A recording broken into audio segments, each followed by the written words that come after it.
నమస్తే అన్న, అందరికీ నమస్కారం. కువైట్ దేశవ్యాప్తంగా తనిఖీలు జరుగుతూ ఉన్న విషయం అందరికీ తెలిసిందే.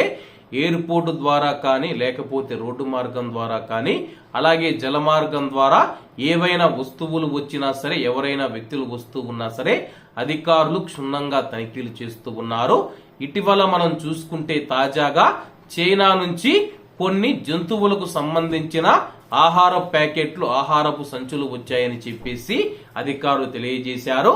వివరాలేకి వెళితే కువైట్ కస్టమ్స్ అధికారులు జంతు ఆహార సంచులలో, బ్యాగులలో దాచిపెట్టిన సుమారు 2,50,000 లిరికా మాత్రలను చైనా నుంచి మనమైతే బట్టలు ఏవైతే తెచ్చుకుంటామో ఆ యొక్క లేబుల్ చేసిన ప్యాకెట్లు ఏవైతే ఉన్నాయో వాటిని స్వాధీనం చేసుకున్నామని చెప్పేసి, అలాగే ఈ యొక్క పార్సిల్స్ కువైట్ లోని ఎవరికి చేరుతాయని చెప్పి ఆ యొక్క అడ్రస్ వెరిఫికేషన్ చేసి దీనికి సంబంధించిన వ్యక్తిని పట్టుకుని అరెస్ట్ చేసి విచారణ చేస్తామని చెప్పి అధికారులు తెలియజేస్తూ ఉన్నారు.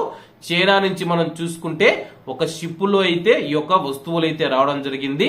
ఆహారము, జంతువులకు సంబంధించిన ఆహార వస్తువులు, జంతువుకు సంబంధించిన ఆహారం ఏదైతే ఉందో ఆహారపు సంచులు అయితే రావడం జరిగింది. ఆ యొక్క ఆహారపు సంచులలో కూడా చైనా నుంచి కొన్ని దుస్తువులు, బట్టలు అయితే రావడం జరిగింది. ఆ యొక్క ఆహారపు సంచులు మరియు అలాగే ఈ యొక్క దుస్తువులలో మనం చూసుకుంటే 2,50,000 లిరికా మాత్రలను కస్టమ్స్ అధికారులు స్వాధీనం చేసుకున్నారు. కాబట్టి అందరూ బాగుండాలి, అందులో మనం ఉండాలి. అందరికీ నమస్తే అన్న, జై హింద్.